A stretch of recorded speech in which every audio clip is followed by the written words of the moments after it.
నమస్తే అండి. నమస్తే అండి. మీ పేరు? నా పేరు శ్రీదేవి అండి. ఓకే అండి. ఏం పని చేస్తారు?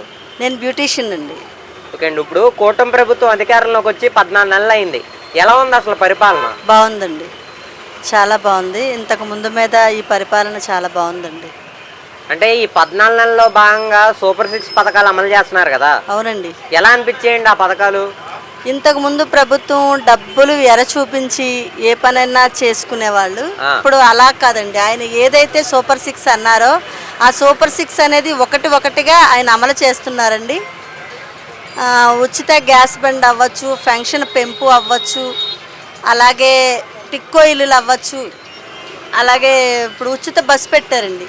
ఉచిత బస్సు అనేది నేనైతే డైలీ సర్వీస్ చేస్తానండి. భీమడోలని, ద్వారకా తిరుమలని అలాగా ప్రతిరోజు సర్వీస్ చేస్తాను. నేను ఉచితంగా వెళ్ళి రావటం అనేది జరుగుతుంది. నేను చాలా ఆనందపడుతున్నాను. అంటే ఈ గతంలో ఆర్టీసీ లాస్లో ఉంది, ఇప్పుడు ఆర్టీసీ లాస్లోనే ఉంది.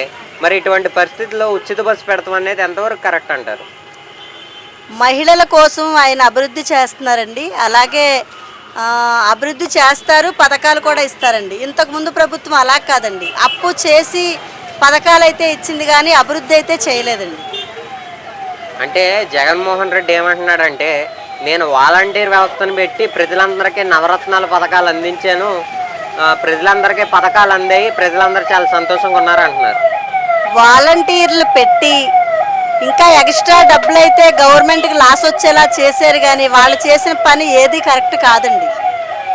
అంటే కూటమి ప్రభుత్వం ఎన్ని పథకాలు అమలు చేస్తున్నప్పటికీ, అన్నమాట ప్రకారం 5 పథకాలు అమలు చేసినప్పటికీ ఇంకా బురద జిల్లే వ్యాఖ్యలు చేస్తున్నారు వైసీపీ వారు. ఇంకా పథకాలు అమలు చేయలేదు, పథకాలు ప్రజలకు అందనివ్వట్లేదు కూటమి ప్రభుత్వం అని. ఏదైతే చంద్రబాబు నాయుడు గారు చెప్పారో అది ప్రతి పథకం కూడా అమలు చేస్తున్నారండి. ఇంకా ఒకటి అనేది ఉంది, అది కూడా అమలు చేస్తారు.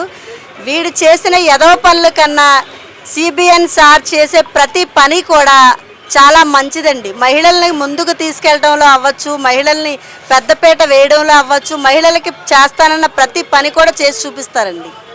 మహిళలకి భద్రత కల్పించే ప్రభుత్వం ఏదంటారు? టీడీపీ ప్రభుత్వం అండి. అంటే గత 5 సంవత్సరాల పరిపాలన మీరు చూశారు. గత 5 సంవత్సరాల పరిపాలనలో మహిళల పట్ల ఎలా ఉండేది? మహిళలు బయటికి వెళ్ళాలంటే పరిస్థితి ఎలా ఉండేదండి? నేనైతేనండి ఒక బ్యూటీషియన్ని, నేను ప్రోగ్రాం నుంచి రావడానికైతే చాలా బెదిరిపోయేదాన్ని.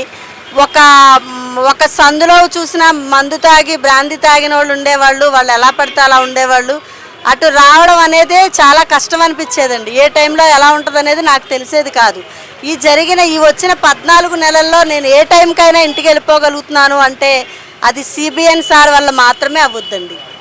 అంటే మీలాంటి మహిళలకు కూటమి ప్రభుత్వం స్కిల్ డెవలప్మెంట్ కింద వృత్తి విద్య కోర్సులు ఇస్తున్నారు కదా, నేర్పించి మీకు ఒక వ్యాపారాన్ని నియమిస్తున్నారు కదా. అవునండి, కల్పిస్తున్నారు కదా.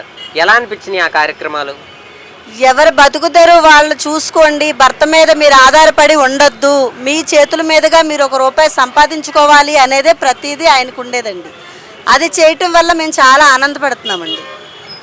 ఇప్పుడు చూసుకుంటే అండి, గత 5 సంవత్సరాల పరిపాలనకి ఈ సంవత్సరంన్నర ఈ 14 నెలల పరిపాలనకి ఏంటంటారు? డిఫరెన్స్ ఏంటంటారు?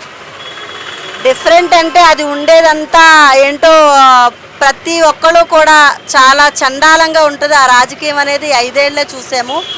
సిబిఎన్ సార్ ప్రభుత్వంలో ఇంతకు ముందు చూశారు, ఆయన సీఎం ఇప్పుడు చూశారు. అలాగే ఇటువంటి ప్రభుత్వమే మళ్ళీ రావాలని మేమైతే కోరుకుంటున్నామండి. నిన్న చంద్రబాబు గారు P4లో భాగంగా ఆయన యొక్క సొంత నియోజకవర్గంలో 250 మంది కుటుంబాలని దత్తత తీసుకున్నారు. అది ప్రతి నియోజకవర్గంలో కూడా అమలు చేయాలని చెప్పి ఆయన మాట్లాడటం జరిగింది. ఆ యొక్క కార్యక్రమం ఎలా అనిపించింది అసలు? నిజంగా ఆ యొక్క కార్యక్రమం వల్ల జనాలు లబ్ధి పొందుతారా, లేదంటే ఆ యొక్క P4 కార్యక్రమం చేత ఫండింగ్ ఏమన్నా చేయడం ఏమైనా జరుగుద్ది అంటారు? ఆయన పెట్టే ప్రతి రూపాయి కూడా ఆయన కష్టమేనండి. దీనివల్ల లబ్ధి పొందే పనులైతే ఆయన చేయరు. 250 కుటుంబాలని దత్తత తీసుకున్నారు అంటే తీసుకుంటారండి. మొత్తం ఈ రాష్ట్రం అంతా ఆయన తీసుకున్నట్టే. ఇంకా పర్సనల్గా చేయాలి అనుకునేది ఏమైనా ఉంది, బడుగు వర్గాలని కొంచెం పైకి లేవనెత్తాలి అనుకునే దిశలో ఆయన ఉన్నారు. అలాగే ఏలూరు నియోజకవర్గ శాసనసభ్యులు బడేటి చంటి గారు కూడా ఇక్కడ ఉండే ప్రతి కుటుంబాన్ని కూడా ఆయన దత్తత తీసుకున్నట్టేనండి. అంటే మీ ఎమ్మెల్యే గారు ప్రజలకు ఏదైనా ఇబ్బంది ఉన్నా లేదంటే ఏదైనా ఒక సమస్య ఉన్నా వెంటనే స్పందిస్తారండి. వెంటనే స్పందిస్తారండి. అది ఆయన ఇంట్లో సమస్యగా స్పందిస్తారు. అలాగే సమస్య అనేది ఎవరు వచ్చినా సరే వెనకంగు వేయకుండా ఆయన ముందుకి స్పందించి ఆ పని అయితే చేయడం జరుగుద్ది.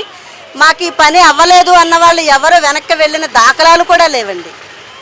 ఈ వారం రోజులు అకాలంగా కురిసిన వర్షాలకు అమరావతి రాజధాని మునిగిపోయింది అంటున్నారు. నిజంగా అమరావతి రాజధాని మునిగిపోయిందా?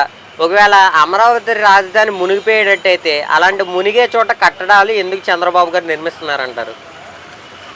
అది మునిగిపోవడం అనేది వాతావరణ నిత్యా జరిగిందండి. ఇదేమి చంద్రబాబు నాయుడు గారు కావాలని అయితే చేయలేదు. ఎప్పుడూ కూడా అమరావతి మీద బురద జల్లడానికే చూస్తాడు వీడు. ఇలా చూసే వాళ్ళందరికీ తగిన గుణపాఠం అయితే చెప్పడానికి సిద్ధంగా ఉన్నారండి. అంటే ఇప్పుడు జగన్మోహన్ రెడ్డి 2.0 పాదయాత్ర అంటున్నాడు. మరి ఏమంటారు దానికి అసలు మీరు? ఆడు పాదయాత్ర చేయాలి అంటే పాదాలు ఉన్నవాడు చేయాలి, కానీ పాదాలు లేనివాడు పాదయాత్ర ఏం చేస్తాడండి?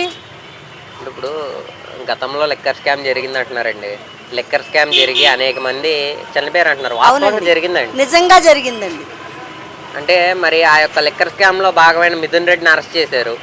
అందులో మెయిన్ జగన్మోహన్ రెడ్డి అంటున్నారు. మరి జగన్మోహన్ రెడ్డిని అరెస్ట్ చేసే అవకాశం ఉందంటారు? మరి అవకాశం ఉంది. వాళ్ళు దాక్కున్నంత మాత్రాన దాగుడు మూతల్లో దాక్కునే అవకాశం అయితే ఉండదండి. ఖచ్చితంగా అరెస్ట్ చేయాలి, చేస్తారండి. ఆడదాం ఆంధ్రాలో భాగంగా కూడా నకిలీ కిట్లు ఇచ్చి 112 కోట్లు స్కామ్ జరిగింది. అందులో రోజా, బైరెడ్డి, సిద్ధార్థ రెడ్డి ఉన్నారంటున్నారు. అవునండి. మరి ఏంటండి మరి వాళ్ళని అరెస్ట్ చేసే అవకాశం ఉందా? మరి తప్పు చేసిన వాళ్ళని ఇంకెందుకు మరి వీళ్ళు అరెస్ట్ చేయట్లేదు? వాడు చేసినంత అరాచకాలు సిబిఎన్ సార్ చేయరండి. అలాగే ఆచి తూచి వ్యవహరిస్తారు. ఈయన ఎప్పుడు ఏం చేయాలి అనేది ఆయనకి తెలుసండి. ఇలాంటి రోజాలు, రెడ్డిలు, జగన్మోహన్ రెడ్డి ఇలాంటి వాళ్ళు ఎంతమంది వచ్చినా సరే ఆయనకి ఏం చేయాలో తెలుసండి. అంటే ఇప్పుడు కూటమి ప్రభుత్వం 6 పథకాలు ఇచ్చింది. అందులో ఇంకో పథకం మిగిలిపోయిందండి, ఆడబిడ్డనిది అన్నారు. మరి ఇంకా విడుదల చేయరు. మరి సంవత్సరంన్నర అయిపోయింది కదా. మరి ఒకటి విడుదల చేస్తున్నారు కదండి. అప్పులో ఉంది కానీ ఇది వాళ్ళలాగా దొబ్బేసి నగలు దాచుకుని బాత్రూంలో కట్టించుకోలేదండి. ప్రతి వచ్చే రూపాయి కూడా ఆయన సిబిఎన్ సార్ ప్రతి రూపాయి కూడా లెక్క చూపించి మరీ చెప్తారండి. అలాగే ఈ ఆడబిడ్డ నిధి అనేది కూడా ఖచ్చితంగా వేస్తారండి. టైం అయితే పడుద్ది, నేను చెప్పినవన్నీ చేస్తాను అన్నారు, అలాగే చేస్తారండి. ఫైనల్గా కూటమి ప్రభుత్వానికి 100కి ఎన్ని మార్కులు వేస్తారు? 99 వేస్తానండి. ఓకే అండి, థ్యాంక్ యూ. ఎవరు మీ ఎమ్మెల్యే గారు? మా ఎమ్మెల్యే సంటి గారు. ఆయన పరిపాలన ఎలా ఉంది? ఆయన పరిపాలన బాగానే ఉంది. ఆయన ఎవరో పేదవాడి జోలికి ఏం వస్తలేదు. ఏదన్నా వచ్చి చెప్తే ఆయన చేతన ఆయన పని చేసి పెడుతున్నాడు. అంటే ప్రజలకు ఏదైనా కష్టం వస్తే వెంటనే స్పందిస్తున్నాడు. స్పందిస్తున్నాడు. ఓకే బాబా, థ్యాంక్ యూ.